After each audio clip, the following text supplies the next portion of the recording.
Bonjour à tous, dans la vidéo d'aujourd'hui je vous donne 5 indicateurs qui vont vous permettre de voir si votre objectif est le bon. Est-ce que ça vaut la peine de faire tous ces efforts pour l'atteindre? Mais avant de commencer, si vous regardez mes vidéos régulièrement et que vous n'êtes pas encore abonné, qu'est-ce que vous attendez? Faites-le! Abonnez-vous et activez la cloche pour recevoir chaque nouvelle vidéo. Alors le but de cette vidéo aujourd'hui, c'est vraiment de savoir est-ce que je continue à prendre action en direction de mon objectif ou est-ce que j'arrête de perdre mon précieux temps? Dans cette vidéo, je vais vous parler de 5 indicateurs.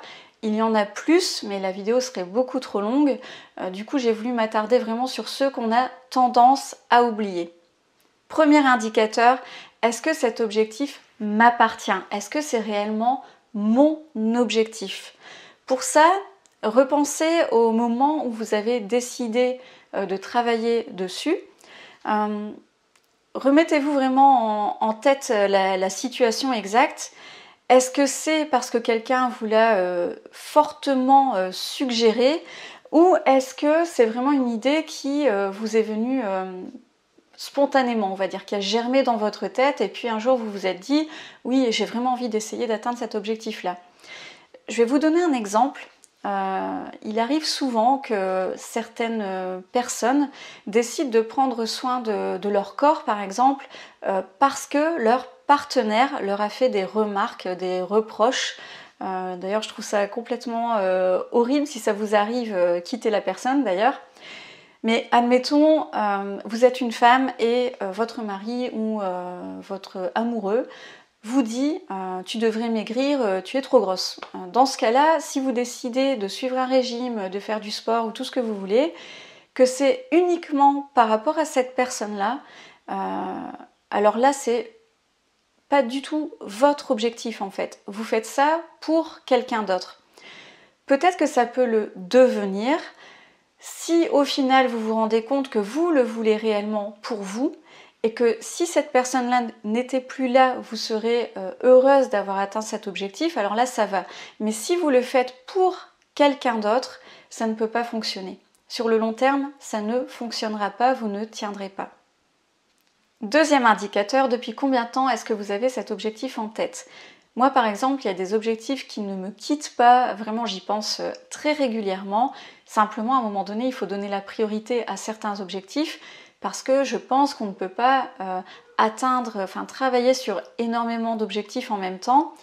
Donc je sais que ce sont des objectifs quelque part faits pour moi, en tout cas c'est ce que je crois, parce que j'y repense régulièrement et c'est juste une décision de les avoir mis de côté. Mais vous voyez, ce que j'utilise moi, c'est la technique, ce que j'appelle la technique du panier Amazon. Par exemple, j'aime bien acheter des livres sur Amazon, mais en même temps, je me suis fixé une règle, c'est que je n'achète pas de nouveaux livres tant que je n'ai pas fini celui que je suis en train de lire. Et ce que je fais, c'est qu'à chaque fois que j'ai envie d'acheter un livre, je le mets dans mon panier, et ensuite ça se met dans les articles enregistrés pour plus tard. Et puis quand j'achète un nouveau livre, je passe en revue tout ce que j'avais mis de côté. Et il y a certains livres finalement qui ne me donnent plus du tout envie, donc je les supprime en fait. Donc on peut faire le parallèle, ceux que je supprime, c'est comme si c'était les mauvais objectifs, et ceux qui restent dans mon panier enregistré pour plus tard, ce sont des bons objectifs.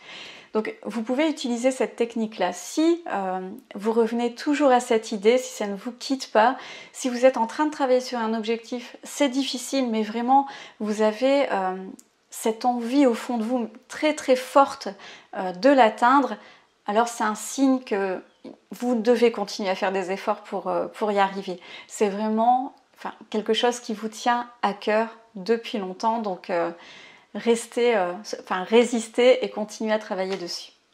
Troisième indicateur, est-ce que vous aimez assez le processus pour y arriver? Alors, pour chaque objectif, il y a forcément un processus à mettre en place. Admettons, vous avez envie de reprendre des études, vous allez devoir suivre les cours, vous allez avoir des devoirs, peut-être que vous allez devoir rencontrer d'autres élèves pour faire des travaux pratiques, vous allez devoir apprendre à vous organiser, à être discipliné, tout ce genre de choses. Donc, vous voyez, si vous pensez à votre objectif, vous réfléchissez au processus que vous devez mettre en place concrètement, donc sur une durée assez longue finalement.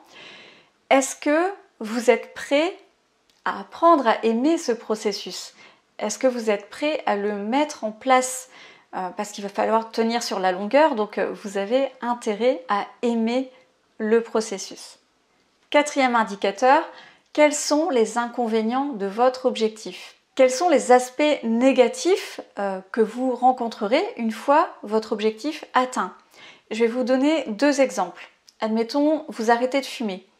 Un aspect négatif, entre guillemets, ça va être, à un moment donné, vous allez probablement vous retrouver à une terrasse de café et il y aura des gens qui fumeront autour de vous. Alors peut-être que ça va vous dégoûter, et tant mieux, mais peut-être aussi que vous allez vous dire, tiens, je me rappelle quand je fumais des cigarettes avec mes potes en terrasse, etc. C'était sympa.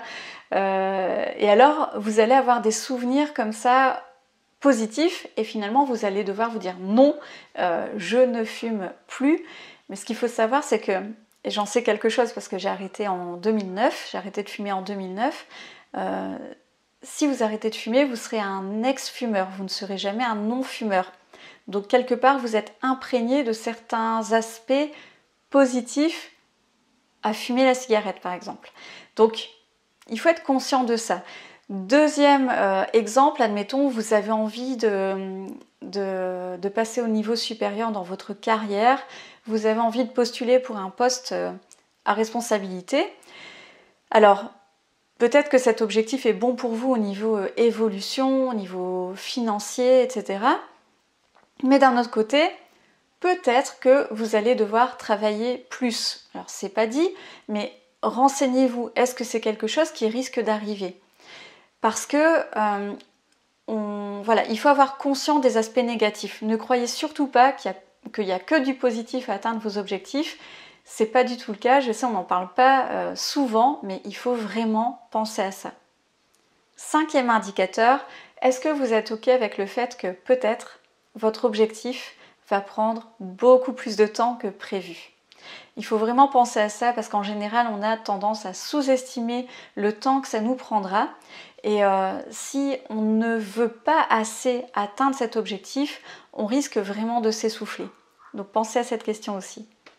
Voilà pour aujourd'hui, je résume ces 5 indicateurs dans la description de cette vidéo.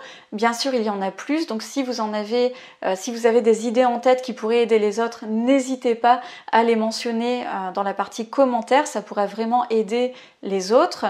Et si vous voulez que je vous accompagne pour clarifier votre objectif, mettre un plan d'action en place qui correspond vraiment à votre personnalité, à vos valeurs, qui s'intègrent concrètement dans votre quotidien, parce que chacune d'entre nous est unique. Contactez-moi pour des séances de coaching, donc vous avez aussi toutes les infos sur mon site internet, je vous mets le lien aussi dans la description. Et d'ici là, portez-vous bien, je vous dis à bientôt pour la prochaine vidéo. Salut!